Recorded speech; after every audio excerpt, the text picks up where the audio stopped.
Hello friends. சளி, காய்ச்சல், இருமல் அது எல்லாத்துக்குமே ரசம் வந்து கண்டிப்பா அத க்யூர் பண்ணும். அது எல்லாருக்குமே தெரியும். பட் நெறைய மூலிகை அ அ தழைகள கொண்டு செ செய்ற ரசம் வந்து இன்னும் சீக்கிரமா சளி, இருமல குணப்படுத்தும்.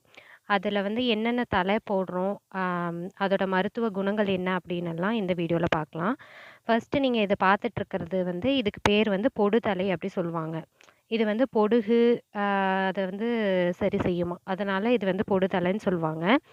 அ இதுவுமே வந்து ரசத்துக்கு போடலாம். சளி, இருமல் எல்லாம் இருந்துச்சுன்னா, அத க்யூர் பண்ணும். எல்லா தழையுமே கொஞ்சம் கொஞ்சம் போட்டா போதும். ஆ ஸோ இதுதான் பார்த்தீங்கன்னா, இந்த பொடு தழை வந்து கொடி மாதிரி இருக்கும். எல்லா இடத்துலயுமே வேர் இருக்கும்.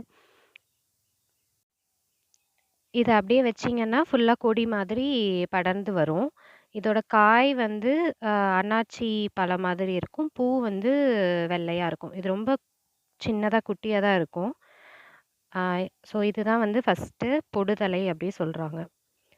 அடுத்து நம்ம பார்க்க போற தலை என்னன்னு பார்த்தீங்கன்னா, அப்பக்கோவ தழை. இது வந்து நெறைய பேத்துக்கு தெரிஞ்சிருக்கும். இதுவுமே கொடி மாதிரி தான் படரும். ஆ அ இது வந்து செடி மாதிரி இல்லாம ஃபுல்லா கொடி மாதிரி படரும். இந்த தழையில வந்து இந்த இலைய வந்து நசுக்கினா ஒரு விதமான ஸ்மெல் வரும். அப்புறம் வந்து இதில என்னென்ன அ சத்துக்கள் இருக்குன்னா, கால்சியம், பாஸ்பரஸ், அயர்ன், இரும்புச்சத்து, ஸோ விட்டமின் பி, சி எல்லாமே இருக்கு. அம் இது வந்து லைட்டா முள்ளு இருக்க மாரி இருக்கும். இதோட பூ வந்து இந்த மாதிரி அ எல்லோ கலர்ல குட்டியா இருக்கும். ஸோ இந்த தழையுமே சளி, இருமல் அது எல்லாத்தையுமே க்யூர் பண்ணும். ஸோ இது வந்து ரசத்துக்கும் போடலாம். ப்ளஸ் நீங்க சட்னி செய்றதுக்கும் இத யூஸ் பண்ணலாம்.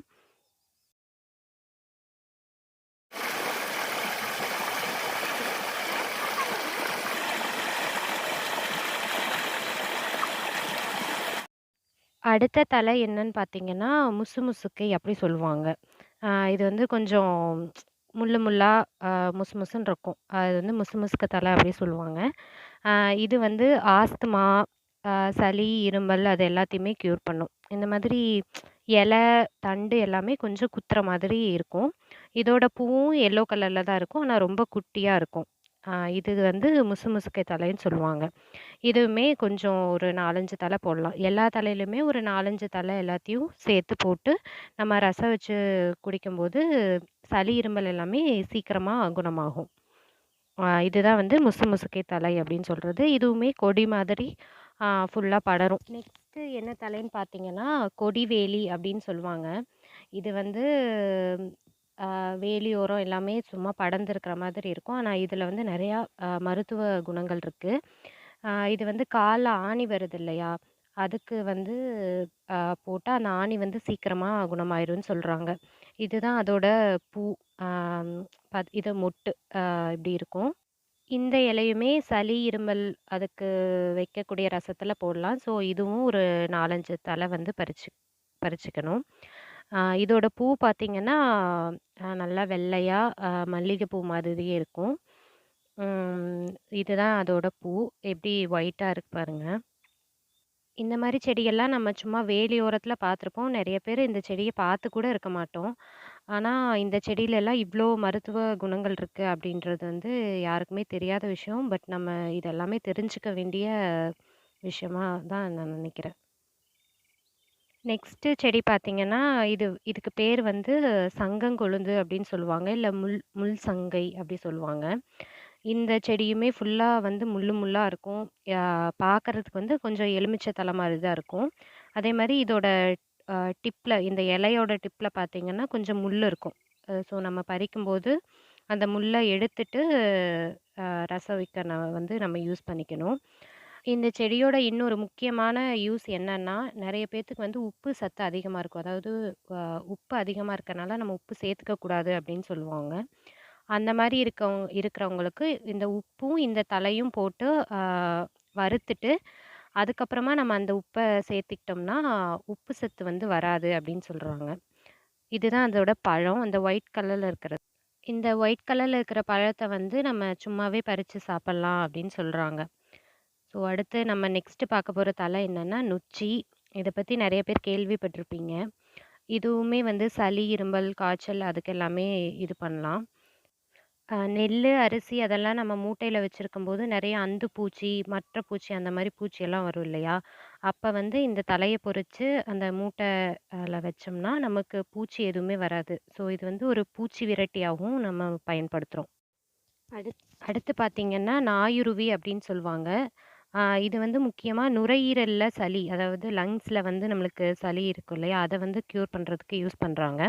இதுதான் அதோட காய். அது வந்து எப்படி இருக்குன்னு பாருங்க. கொஞ்சம் நெருஞ்சி முள் மாதிரி இருக்கும். அப்புறம் இதோட இம்பார்ட்டன்ட்டான இன்னொரு யூஸ் என்ன அப்படின்னா, இதோட வேர்ல வந்து நெறைய மருத்துவ குணங்கள் இருக்கு அப்படின்னு சொல்றாங்க. அதாவது இப்போ பல்லு வலி அந்த மாதிரி ஏதாவது வலிகள் வரும்போது, இதோட வேர எடுத்து நம்ம வெளக்குனோம் அப்படின்னா, பல்லு வலி எல்லாமே சரியாகும் அப்படின்னு சொல்றாங்க. இதோட காய் பாருங்க எப்படி நீளமா நெருஞ்சி முள் மாதிரி இருக்குன்னு. இதுவுமே நம்ம வந்து ரசம் வைக்கும்போது சேர்த்துக்கலாம். ஒரு 4, 5 தழைய பறிச்சு, ஆ தல ரசம் வைக்கும்போது நம்ம சேர்த்துக்கலாம்.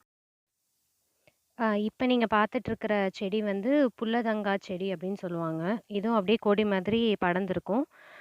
இதுவும் சளி, இருமல் அது எல்லாத்தையுமே க்யூர் பண்ணும். ஸோ இதுலயும் ஒரு 4, 5 தழை போட்டுக்கலாம். இதோட காய் வந்து குட்டியா, ரவுண்டா இருக்குமாம். நெக்ஸ்ட்டு இது வந்து வாதநாராயணன் மரம் அப்படின்னு சொல்லுவாங்க. அ பேச்சு வழக்குல வந்து வாதனாஞ்செடி அப்படின்னு சொல்லுவாங்க. இது வந்து வாத நோய் அது எல்லாத்தையும் க்யூர் பண்ணும். ப்ளஸ் இது வந்து மூட்டு வலிக்குமே நம்ம போடலாம். அடுத்து நம்ம பார்க்கறது வந்து உங்களுக்கு எல்லாருக்குமே தெரிஞ்சிருக்கும். எலந்த பழம். எலந்த பழம் நெறைய பேர் சாப்ட்டுருப்பீங்க. இதுதான் வந்து எலந்த செடி. இதோட பழத்திலயும் கால்சியம், பாஸ்பரஸ், அயன், இரும்புச்சத்து அதெல்லாம் இருக்குன்னு சொல்றாங்க. ஸோ இதுவுமே வந்து நம்ம ரசத்துக்கு வந்து போடலாம். நல்லா கொழுந்தா இருக்கிற தலைய மட்டும் பார்த்து பறிச்சுக்கணும். இதுலயும் நெறைய முள் இருக்கும். ஸோ, அந்த ஒரு 4, 5 தல மட்டும் இதுலருந்து பறிச்சுக்கணும். இதோட பழம் வந்து எல்லாருமே சாப்ட்டுருப்பீங்க. நல்லா ஸ்வீட்டா இருக்கும். ப்ளஸ் ரெட் கலர்ல இருக்கும். அத பழுத்துட்டு நம்ம சாப்பிட்டுட்டு கொட்டைய போடுவோம். இதுதான் வந்து எலந்த மரம். இது வந்து எங்க வீட்டு முன்னாடி இருக்கிற வாய்க்கால்ல கரை இருக்கு. அதுல வந்து லைனா நெறைய மரம் இருக்கும். ஸோ இதோட இலையிலயுமே நெறைய சத்துக்கள் இருக்கு.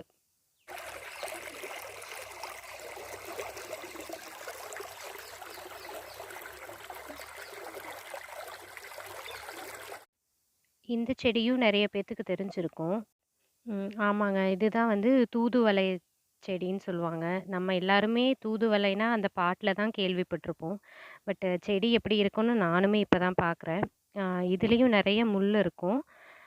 ப்ளஸ் இதோட பூ வந்து நம்ம கத்திரிக்காயோட பூ மாதிரி வயலட் கலர்ல இருக்கும். இதோட காய் பார்த்தீங்கன்னா, சின்னதா தக்காளி பழம் மாதிரி ரெட் கலர்ல குட்டியா இருக்கும்.